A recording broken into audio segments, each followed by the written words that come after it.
Jadi di dalam Undang-Undang PKDRT bahwa ruang lingkup KDRT itu tidak hanya terbatas pada kekerasan suami terhadap istri, tetapi sebaliknya.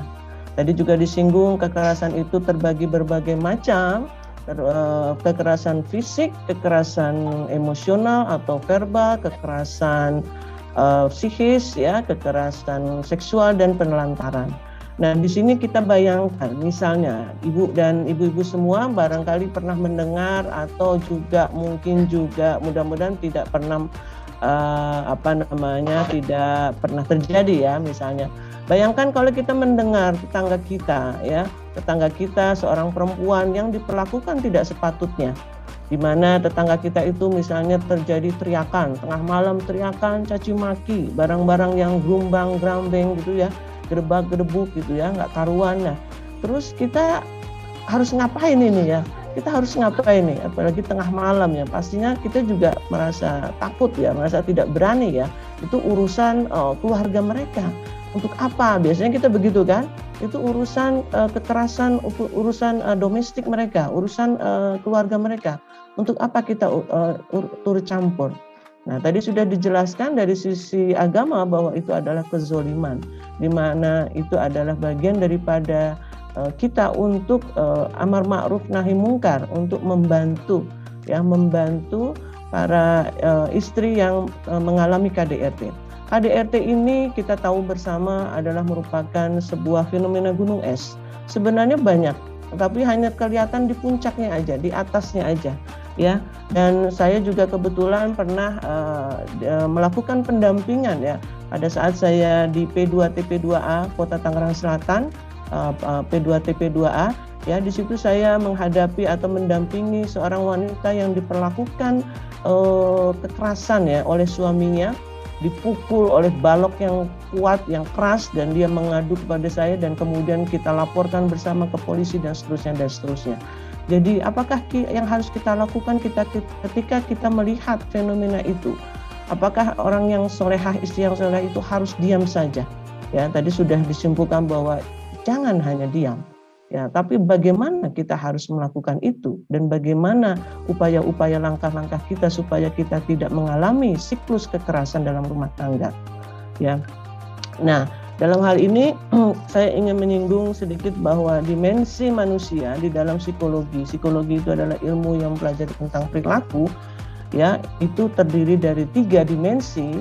Yang pertama adalah dimensi kognisi, ya, bagaimana ketika kita melihat atau mungkin kita pernah mengalami atau mungkin kita pernah mendengar ketika seseorang itu mengalami KDRT.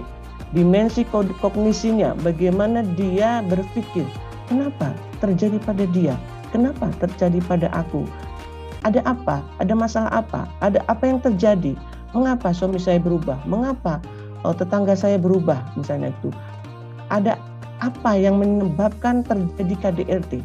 Apakah ada masalah? Masalah apa? Masalah ekonomi kah? Masalah anak kah? Dan banyak sekali masalah-masalah yang kompleks. Dan itu menjadi refleksi bagi kedua pihak, pasangan suami istri, apabila mereka, ya, terjadi kekerasan, yang suami melakukan kekerasan terhadap istri. Memang ada juga sih istri yang melakukan kekerasan pada suami, tetapi hanya sedikit. Yang paling banyak adalah suami melakukan kekerasan pada istri, kan seperti itu. Nah, di situ harus ada, ya, pola-pola berpikir yang dewasa, ya, dari karena Allah sudah memberikan akal pikiran kepada kita semua. Manusia adalah makhluk yang paling mulia, makhluk yang paling tinggi, di mana diberikan akal pikiran yang luar biasa. Bagaimana seseorang manusia itu melakukan introspeksi diri, melakukan menelaah persoalan-persoalan yang dihadapi, melihat dari sisi sudut pandang orang lain, bukan hanya dari sudut pandang dirinya, sehingga KDRT itu mungkin bisa dicegah lebih awal. Dari dimensi yang pertama adalah dimensi kognisi, dimensi ketika seseorang berpikir tentang siapa dirinya dan bagaimana orang melihat dirinya. Yang kedua adalah dimensi perasaan. Saya menggunakan istilah yang lebih mudah saja, ya.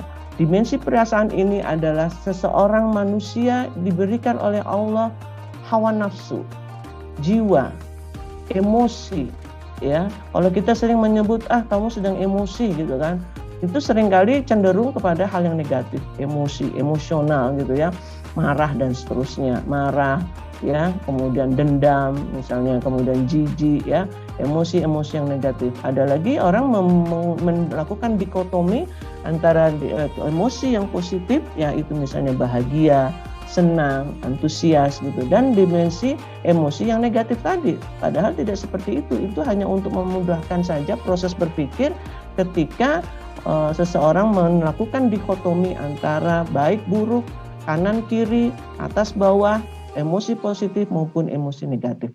Jadi perasaan-perasaan itu harus diungkapkan, diekspresikan. Karena kita bukan robot, kita bukan batu, kita adalah manusia yang memiliki jiwa, gitu ya. Dalam surat Asy-Syams dikatakan ta'anya wa nafsi wa ma sawwaha fa alhamaha fujuraha wa taqwaha qad aflaha man zakkaha wa qad khaba man dassaha. Sungguh beruntunglah orang yang menyucikan jiwa itu. Barangkali ini adalah bagian daripada ketakwaan tadi, menghindari dari kezaliman, dan juga sungguh rugi orang yang mengotori jiwa itu. Nah, disinilah bahwa dimensi perasaan ini juga perlu kita asah, tidak kita biarkan begitu saja. Dimensi yang ketiga adalah dimensi tindakan. Ketika kita melihat adanya suatu perbuatan KDRT, tindakan apa yang harus kita lakukan? Langkah-langkah apa yang harus kita lakukan?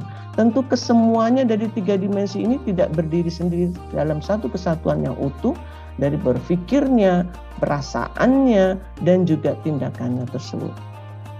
Baik, lanjut. Secara umum bahwa dampak psikis KDRT di dalam pasal 5 huruf B Undang-Undang PKDRT disampaikan bahwa perbuatan KDRT itu mengakibatkan adanya rasa ketakutan. Ya jelas tadi ya disampaikan juga oleh Bu Nyai Badriah ya, pukulannya itu yang seperti apa? Ya kan, pukulan kalau pakai siwak ya mungkin nggak terasa. Pukulan kasih sayang ya, pukulan kasih sayang ya bisa jadi tidak menjadi rasa sakit, tapi menjadi kasih sayang, dan kemudian kalau kemudian menjadi bukan menjadi ketakutan tapi malah menjadi menyenangkan kan gitu.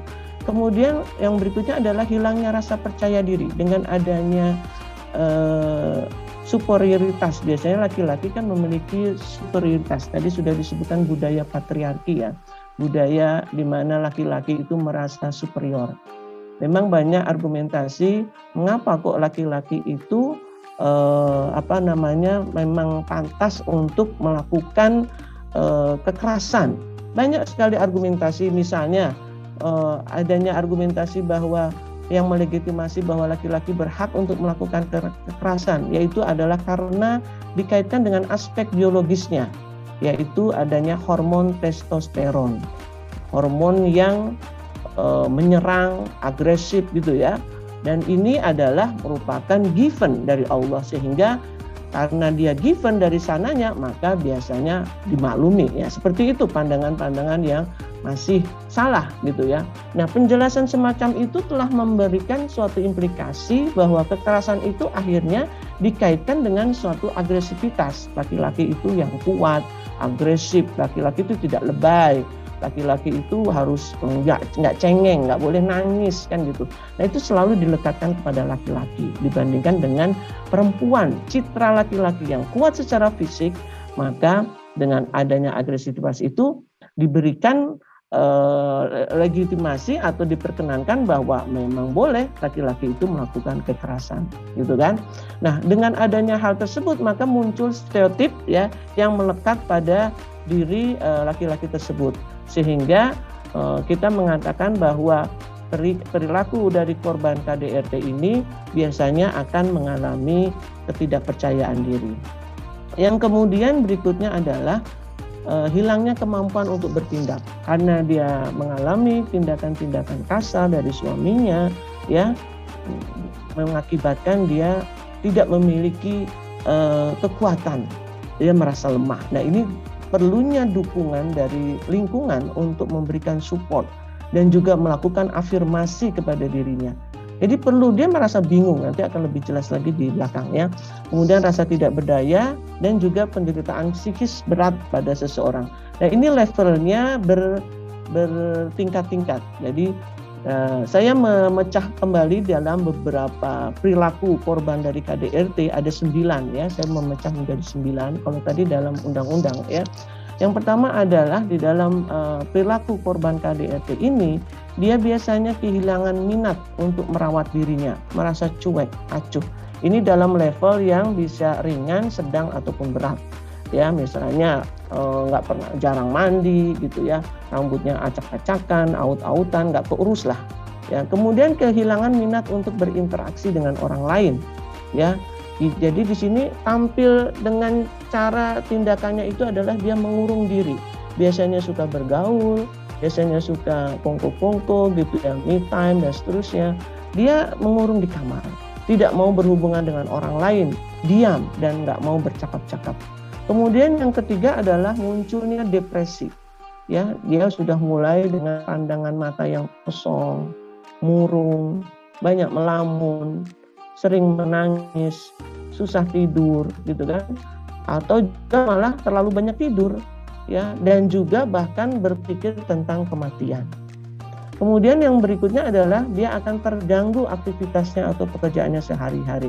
Kalau dia sebagai wanita yang bekerja atau bahkan sebagai ibu rumah tangga misalnya, maka dia akan sangat terganggu akibat dari KDRT ini. Misalnya dia sering menjatuhkan barang, sering ngelamun, karena kan dia sering ngelamun maka dia sering menjatuhkan barang gitu kan. Kemudian juga sering terlambat, tidak masuk kerja gitu kan, tidak menyediakan makanan misalnya untuk anaknya, padahal sebelumnya dia melakukan hal itu secara rutin. Kemudian yang berikutnya lagi adalah dia tidak mampu melihat adanya kelebihan potensi yang dia miliki. Dia tidak yakin dengan kemampuan dirinya. Oleh karena itu sangat penting bahwa si korban KD ini perlu didampingi. Kamu bisa. Saya yakin kamu kan dulu orang yang pintar, yang bisa, yang berjuang. Saya yakin kamu bisa dan mampu. Nah, itu harus dikasih afirmasi seperti itu supaya dia tidak terus-menerus merasa dirinya tidak memiliki kemampuan gitu kan, dan kemudian dia membandingkan diri dengan orang lain yang dianggapnya lebih baik gitu kan. Meskipun sebenarnya secara fakta bahwa dia sebenarnya lebih baik dari yang sebelumnya ya, tetapi karena adanya KDRT dia tidak mampu lagi melihat kemampuan dirinya tersebut. Kemudian dia tentu saja kehilangan keberanian, tidak berani mengungkapkan pendapatnya, bahkan tidak berani untuk berbicara. Bahkan untuk ngomong kepada suami saja mungkin tidak berani, misalnya seperti itu, diam. Ya, jadi dalam sudut pandang psikologi, kalau ketika terjadi pertengkaran, ya dinamika rumah tangga kan tidak selalu berjalan lurus saja, tetapi selalu ada dinamikanya naik turun ya. Kemudian ada pemicunya, yaitu soal ekonomi, soal anak, soal orang ketiga, soal pekerjaan yang tidak beres-beres, soal dimarahi misalnya kalau suami dimarahi oleh atasan, kemudian suami mengekspresikannya lagi di rumah dengan marahin kepada istrinya, dan ibunya tadi istrinya itu marah lagi kepada anaknya. Jadi ini marahnya atau kekerasan ini tidak bisa selesai-selesai, menjadi sebuah siklus di dalam rumah tangga dan menjadi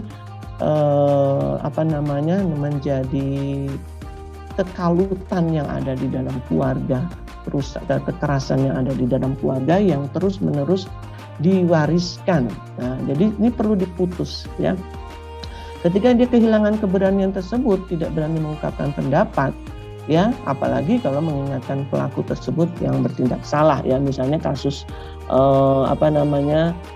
layangan putus itu kan ya, di mana seseorang suami itu melakukan perselingkuhan dengan orang lain kan, dengan wanita lain. Yang berikutnya adalah si korban ini merasa sangat bingung, tidak tahu dia mau ngapain, harus ngapain ini ya, seperti orang yang linglung, mudah lupa, tidak konsentrasi, dan juga dia merasa ya udahlah, masa bodoh aja semuanya ya. Nah, ini perlu dikuatkan oleh sahabatnya, oleh teman-temannya, lingkungannya yang peduli terhadap dirinya.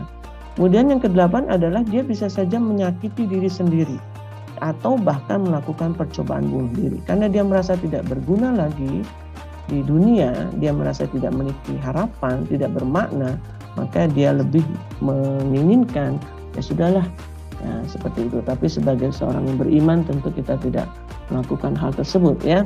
Kemudian yang kesembilan adalah adanya terjadi psikosomatis. Ya, psikosomatis ini adalah gangguan ya yang diakibatkan sebenarnya karena aspek psikisnya, aspek jiwanya, mentalnya ya. Mentalnya yang tertekan terus ya, kemudian ketika kok dia merasa pusingnya diperiksa di dokter nggak ada apa-apa, baik-baik aja, kemudian sakit perut, ada infeksi lambung kan gitu ya. Nah, tapi dokter tidak menemukan secara medis penyebab dari rasa sakit ini, ternyata adalah karena gangguan psikis.